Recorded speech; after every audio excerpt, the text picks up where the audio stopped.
बिस्मिल्लाहिर्रहमानिर्रहीम। अस्सलाम वालेकुम स्टूडेंट्स, वेलकम टू केमवी9 चैनल। आज हम पढ़ने जा रहे हैं एफएससी सेकेंड ईयर केमिस्ट्री के फर्स्ट चैप्टर का topic number 3, periodic trend in physical properties. इस टॉपिक के हमने मेन दो टॉपिक्स कवर करने हैं, metallic and non metallic character and second one boiling points and melting points. सबसे पहले कवर करते हैं metallic and non metallic character को। हमने पिछली वीडियो में देख लिया था कि मेटल्स किसे कहते हैं, नॉन मेटल्स किसे कहते हैं, मेटलॉइड्स किसे कहते हैं। आज की वीडियो में हम सिर्फ ये देख लेते हैं कि मेटल्स की डेफिनेशन क्या है और फिर हम इनके चलते हैं ट्रेंड की तरफ, पीरियोडिक टेबल में इनका ट्रेंड है क्या। मेटल्स ऐसे एलिमेंट्स को कहा जाता है जिनके पास क्या होती है, टेंडेंसी होती है। किस चीज की टेंडेंसी? कैटायन बनाने की। कैटायन कब बनता है? कैटायन तब बनता है जब कोई एलिमेंट इलेक्ट्रॉन लूज करे। फर्स्ट एंड सेकंड ग्रुप के जो एलिमेंट्स हैं हमें पता है वो क्या है, मेटल्स। इसके अलावा और भी मेटल्स हैं पीरियोडिक टेबल में। मेटल्स की होती है कुछ करेक्टरिस्टिक्स, उनमें से पहली करेक्टरिस्टिक्स क्या है कि good conductor of heat and electricity. Metals क्या होती है, हीट एंड इलेक्ट्रिसिटी की गुड कंडक्टर होती है। और दूसरी जो इनकी प्रॉपर्टी है वो ये है कि form basic oxides which dissolve in water and give basis. मतलब कि ये मेटल्स क्या करती है, मेटालिक ऑक्साइड बनाती है। वो मेटालिक ऑक्साइड जब वाटर के साथ रिएक्ट करता है, जैसे कि यहाँ पे वाटर के साथ रिएक्ट किया हुआ है, वाटर के साथ रिएक्ट होता है तो क्या बनता है, बेस बन जाती है। जैसे यहाँ पे सोडियम हाइड्रोक्साइड बेस बन गई है। अब हम देख लेते हैं इनका ट्रेंड क्या है, मेटल्स का पीरियोडिक टेबल में ट्रेंड क्या है। हमें पता है अगर हम टॉप टू बॉटम की बात करें तो हम किस चीज की बात कर रहे होते हैं, ग्रुप की। ग्रुप में metallic character top to bottom क्या होता है, टॉप टू बॉटम इंक्रीज होता है। क्यों इंक्रीज होता है? क्योंकि हमें पता है अगर हम ग्रुप की बात करें तो ग्रुप में टॉप टू बॉटम साइज क्या हो रहा होता है, एलिमेंट्स का इंक्रीज हो रहा होता है। जब साइज इंक्रीज हो रहा है, हमने मेटल की बात करनी है तो हमें पता है मेटल का मतलब है कि हमने उसमें से आउटर मोस्ट शेल में से इलेक्ट्रॉन रिमूव करवाना है। तो आउटर मोस्ट शेल में से इलेक्ट्रॉन रिमूव करवाना हमें स्मॉल साइज के एलिमेंट में से रिमूव करवाना आसान है या लार्ज साइज के एलिमेंट में से रिमूव करवाना आसान? ऑब्वियसली लार्ज साइज का जो एटम होता है, एलिमेंट होगा, उसके आउटर मोस्ट शेल में से इलेक्ट्रॉन रिमूव करवाना ईजी है। तो मतलब ये जो लार्ज साइज का एलिमेंट होगा वो ज्यादा अच्छी मेटल बन सकता है। तो ऊपर से नीचे हम ये कह सकते हैं कि मेटालिक कैरेक्टर क्या होगा, इंक्रीज होगा। अगर हम बात करें पीरियड की तो पीरियड में मेटालिक कैरेक्टर क्या होता है, डिक्रीज होता है। क्यों डिक्रीज होता है? अभी हमने बात की कि अगर हम लार्ज साइज के एटम की बात करें, एलिमेंट की बात करें, तो उसमें से आउटर मोस्ट शेल में से इलेक्ट्रॉन रिमूव करवाना ईजी है। तो पीरियड में हमें तो पता है क्या होता है, साइज का ट्रेंड क्या होता है, साइज डिक्रीज होता जाता है। क्यों डिक्रीज होता जाता है? न्यूक्लियर चार्ज की वजह से। तो जो फर्स्ट एलिमेंट होगा जिसका साइज बड़ा होगा उसका मेटालिक कैरेक्टर क्या होगा, ज्यादा होगा। जबकि लास्ट जब एंड की तरफ जाते जाएंगे पीरियड में तो क्या होता जाएगा, मेटालिक कैरेक्टर डिक्रीज होता जाएगा। तो हम कह सकते हैं कि ग्रुप में जो मेटालिक कैरेक्टर है वो टॉप टू बॉटम क्या होता है, इंक्रीज। जबकि अगर हम पीरियड की बात करें तो लेफ्ट टू राइट क्या होता है, डिक्रीज। अब हम बात कर लेते हैं नॉन मेटालिक कैरेक्टर की। तो नॉन मेटालिक कैरेक्टर की बात करने से पहले हम देख लेते हैं नॉन मेटल्स होती क्या है। अगर मेटल्स ऐसे एलिमेंट्स हैं जो इलेक्ट्रॉन रिमूव करती हैं, तो नॉन मेटल्स ऐसे एलिमेंट्स होंगे जो इलेक्ट्रॉन को क्या करेंगे, गेन करेंगे। जब इलेक्ट्रॉन को गेन किया जाता है तो क्या बन जाता है, एलिमेंट बन जाता है एनायन। एनायन कौन से एलिमेंट्स हैं पीरियोडिक टेबल के जो एनायंस इजीली बनाते हैं, ज्यादा अच्छे एनायंस हैं। अगर हम बात करें 7A एलिमेंट्स की तो 7A ग्रुप के जो एलिमेंट्स हैं हमें पता है, या फिर ऑल गैसेस की बात करें जिनमें halogens, fluorine, chlorine, bromine, iodine आ जाती, ये सारी क्या है, नॉन मेटल्स हैं। क्यों नॉन मेटल्स हैं? क्योंकि इनके पास टेंडेंसी है कि ये एक इलेक्ट्रॉन क्या कर सकती है, गेन कर सकती है। जिस तरह मेटल की कुछ प्रॉपर्टीज थी, सेम नॉन मेटल्स की भी कुछ प्रॉपर्टीज है। अगर हम नॉन मेटल्स की प्रॉपर्टीज की बात करें तो ये पुअर कंडक्टर ऑफ इलेक्ट्रिसिटी होती है एंड हीट। क्यों होती है? क्योंकि इनके पास आउटर मोस्ट शेल में इलेक्ट्रॉन्स क्या होते हैं लेकिन फ्री इलेक्ट्रॉन्स नहीं होते एज कंपेयर टू मेटल्स। ये क्या करती है, form acidic oxide. Non metals क्या करती है, एसिडिक ऑक्साइड बनाती है। जब एसिडिक ऑक्साइड को हम रिएक्ट करवाते हैं किसके साथ, वाटर के साथ, तो वो क्या बना देती है, एसिड्स। ये देखें, ये है हमारे पास एक एसिडिक ऑक्साइड, इसका रिएक्शन किसके साथ करवाया गया है, वाटर के साथ। जब वाटर के साथ रिएक्शन हुआ है तो क्या चीज बन गई है, एसिड्स। ये बात याद रखनी है कि मेटल्स क्या बनाती हैं, मेटालिक ऑक्साइड जब वाटर के साथ रिएक्ट करता है तो क्या बनाता है, बेस। जब नॉन मेटालिक ऑक्साइड वाटर के साथ रिएक्ट करता है तो क्या बनता है, एसिड। अब हम नॉन मेटल्स का ट्रेंड देख लेते हैं पीरियड में एंड ग्रुप में। अगर हम बात करें ग्रुप की तो हमें पता है टॉप टू बॉटम क्या होता है, डिक्रीज होता है। अब डिक्रीज होने की वजह क्या है, डिक्रीज होने की वजह एक तो ये है कि साइज हमें पता है ऊपर से नीचे क्या होता है, इंक्रीज होता है। साइज इंक्रीज होना तो ये चाहिए ना कि जो आउटरमोस्ट शेल है उसमें इलेक्ट्रॉन ऐड करवाना इजी हो लार्ज साइज के एटम के लिए, लार्ज साइज के एलिमेंट के लिए, लेकिन नहीं, हमने इलेक्ट्रॉन एफिनिटी का टॉपिक पढ़ लिया है और हम इलेक्ट्रॉन एफिनिटी जो है ये रिलेट करती है इलेक्ट्रॉन के एडिशन से, क्योंकि इलेक्ट्रॉन एफिनिटी क्या होती है, amount of energy which is required for the addition of electron in outermost shell. और हमने इलेक्ट्रॉन एफिनिटी का ट्रेंड पढ़ा था कि क्या होता है, डिक्रीज होता है। तो अगर इलेक्ट्रॉन एफिनिटी डायरेक्ट रिलेट कर रही है इलेक्ट्रॉन के एडिशन से, और इलेक्ट्रॉन का एडिशन क्या है, नॉन मेटेलिक कैरेक्टर, तो अगर इलेक्ट्रॉन एफिनिटी डिक्रीज हो रही थी तो नॉन मेटेलिक कैरेक्टर भी क्या होगा, डिक्रीज ही होगा। अब सेम केस अगर हम पीरियड के लिए बात कर लें तो पीरियड में भी हमने पढ़ा था जो इलेक्ट्रॉन एफिनिटी होती है वो क्या करती है, पीरियड में इंक्रीज होती है। अगर इलेक्ट्रॉन एफिनिटी इंक्रीज हो रही है तो ऑटोमेटिकली ये भी लिंक किससे कर रही है, नॉन मेटेलिक कैरेक्टर से। अगर नॉन मेटेलिक कैरेक्टर से लिंक कर रही है तो ये भी क्या होगी, इंक्रीज ही होगी। ठीक हो गया।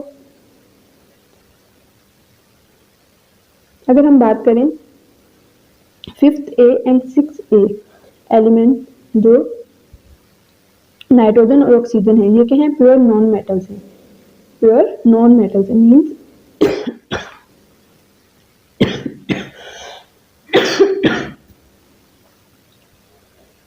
अगर हम बात करें 5th A and 6th A elements की जिनमें नाइट्रोजन और ऑक्सीजन की बात करें तो ये हैं प्योर नॉन मेटल्स। क्यों प्योर नॉन मेटल्स हैं, क्योंकि इनके पास टेंडेंसी है इलेक्ट्रॉन गेन करने की।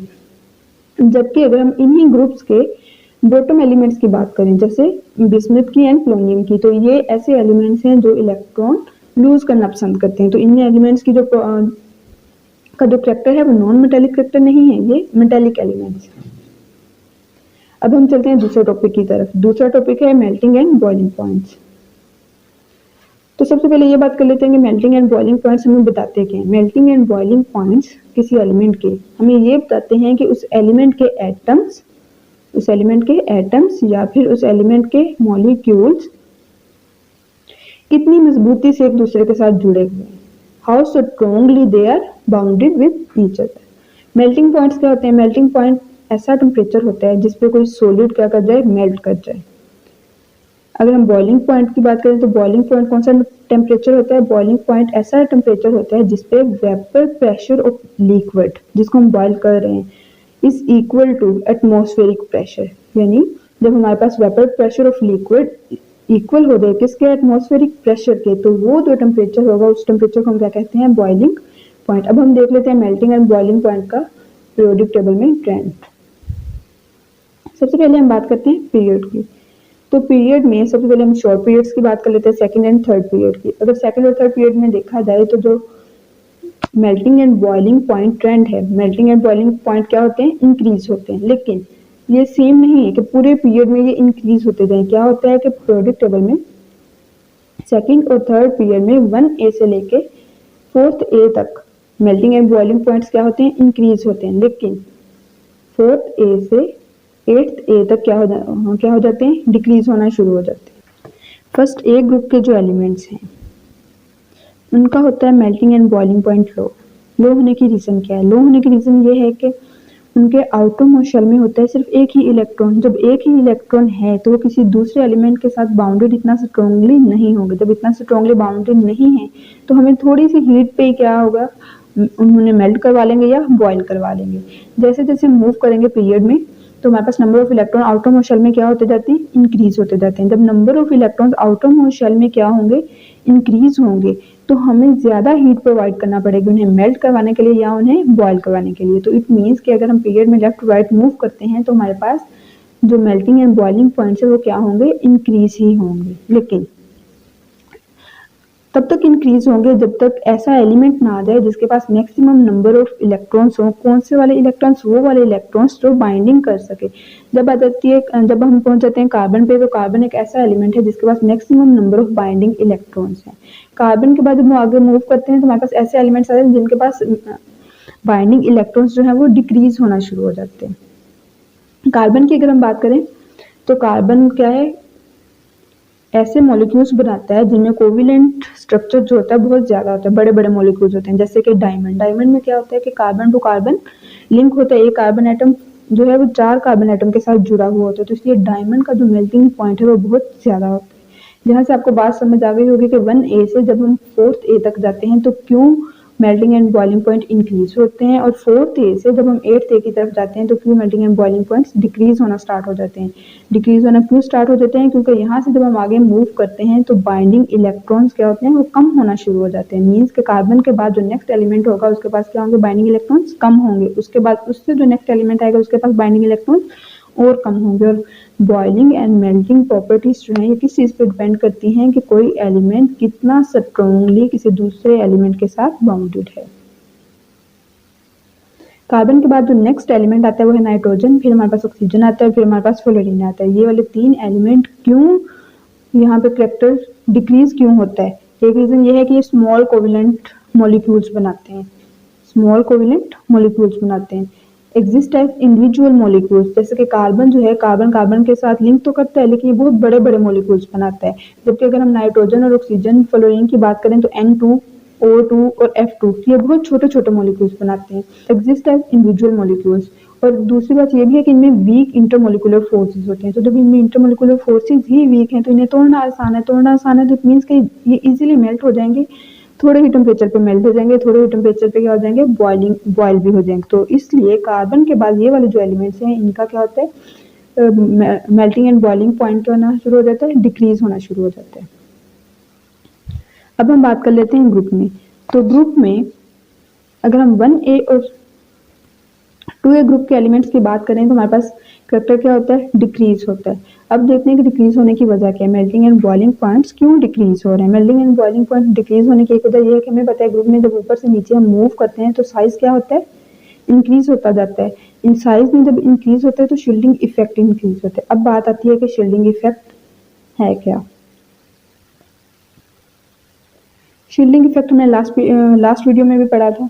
शील्डिंग इफेक्ट ये होता है कि न्यूक्लियस और आउटर मोस्ट शेल के दरमियान में कितने इलेक्ट्रॉन्स हैं जो कि हिंड्रेंस क्रिएट करें आउटर मोस्ट शेल के इलेक्ट्रॉन्स के लिए न्यूक्लियस की। तो यहाँ पे आप देख सकते हैं ये है के शेल, यहाँ पे सेंट्रल जो है शेल कोई भी नहीं है, न्यूक्लियस और आउटर मोस्ट शेल के दरमियान में कोई शेल नहीं है, तो यहाँ पे शील्डिंग इफेक्ट क्या है, बहुत थोड़ा है। जबकि अगर हम यहाँ पे बात करें तो ये न्यूक्लियस और जो आउटर मोस्ट शेल है उनके दरमियान में क्या है, एक शेल आ जाता है।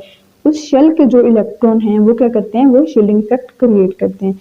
अगर हम और नीचे आ जाए ग्रुप में तो न्यूक्लियस और आउटर मोस्ट शेल के दरमियान में कितने शेल्स आ गए हैं, 2। अब 2 शेल्स में जितने भी इलेक्ट्रॉन्स होंगे वो सारे क्या करेंगे, शील्डिंग इफेक्ट क्रिएट करेंगे। तो शील्डिंग इफेक्ट हम कह सकते हैं कि ग्रुप में ऊपर से नीचे शील्डिंग इफेक्ट क्या होता है, इंक्रीज होता है। अगर शील्डिंग इफेक्ट ऊपर से नीचे इंक्रीज हो रहा है, यही रीजन है कि शील्डिंग इफेक्ट के ऊपर से नीचे इंक्रीज होने की वजह से हमारे पास जो बॉइलिंग एंड मेल्टिंग पॉइंट है वो क्या होते हैं, डिक्रीज होते हैं। अगर हम लार्जर एटम्स की बात करें तो उनमें जो एटॉमिक फोर्सेस होती हैं वो कम होती हैं, जबकि अगर स्मॉल एटम्स की बात करें तो उनमें जो एटॉमिक फोर्सेस होती हैं वो क्या होती हैं, ज्यादा होती हैं। तो जिनमें फोर्सेस ज्यादा हैं उनको बॉयल करने के लिए या मेल्ट करने के लिए हमें ज्यादा टेम्परेचर रिक्वायर्ड होगा ना। तो इसलिए अगर हम ग्रुप में बात करें तो ऊपर से नीचे हम कह सकते हैं कि जो ऊपर वाला एलिमेंट होगा क्योंकि वो स्मॉल साइज में है तो उसका जो मेल्टिंग एंड बॉइलिंग पॉइंट होगा वो क्या होगा, ज्यादा, और जो लास्ट वन होगा उसका होगा कम। तो ज्यादा से कम मीन्स क्या हुआ, डिक्रीज। अब अगर हम बात करें 7th A ग्रुप के एलिमेंट्स की तो यहाँ पे ट्रेंड रहता है थोड़ा सा चेंज, क्या हो जाता है कि इंक्रीज होना शुरू हो जाता है। यहाँ पे फैक्टर है क्या कि जिसकी वजह से इंक्रीज हुआ है। रीजन ये है कि जो हमारे पास 7A ग्रुप के एलिमेंट्स हैं जिनमें फ्लोरीन, क्लोरीन, ब्रोमीन, आयोडीन वगैरह आते हैं, इनका क्या होता है, इनका क्या केस है कि हमारे पास ये वाले जो मॉलिक्यूल्स हैं F2, Br2, Cl2 ये एग्जिस्ट करते हैं एज अ होल मॉलिक्यूल। जब ये होल मॉलिक्यूल के तौर पे एग्जिस्ट करते हैं तो इनके अंदर स्ट्रॉन्ग फोर्सेस होती हैं। कौन सी स्ट्रॉन्ग फोर्सेस होती हैं, वंडर वॉल फोर्सेस। कौन सी फोर्सेस होती हैं, वंडर वॉल फोर्सेस। तो जितनी ज्यादा वंडर वॉल फोर्सेस होंगी, जितना स्ट्रॉन्गली वो बाउंड करेंगे तो उतना मुश्किल होगा उन्हें बॉयल करना या मेल्ट करवाना। तो हम कह सकते हैं कि जितने स्मॉलर एलिमेंट्स होंगे फ्लोरीन वाले, इनके लिए हमें कम टेम्परेचर रिक्वायर्ड है, बॉइलिंग पॉइंट इनका कम होगा, मेल्टिंग पॉइंट इनका कम होगा। जबकि ब्रोमीन जो कि साइज में क्या है, बिगर है, किससे, फ्लोरीन से, तो क्या होगा, इसका मेल्टिंग एंड बॉइलिंग पॉइंट ज्यादा होगा। हमें पता है कि जब हम ग्रुप में ऊपर से नीचे मूव करते हैं तो पहला जो एलिमेंट होता है वो स्मॉल साइज का होता है, जो लास्ट एलिमेंट होता है वो क्या होता है, बिग साइज का होता है। तो ऊपर से नीचे हमारे पास जो ट्रेंड है वो क्या होगा, इंक्रीज होगा। वीडियो में अगर आपको कोई भी मसला, आपको कोई भी क्वेश्चन समझ ना आया हो तो आप क्या कर सकते हैं, कमेंट सेक्शन में कमेंट करके पूछ सकते हैं।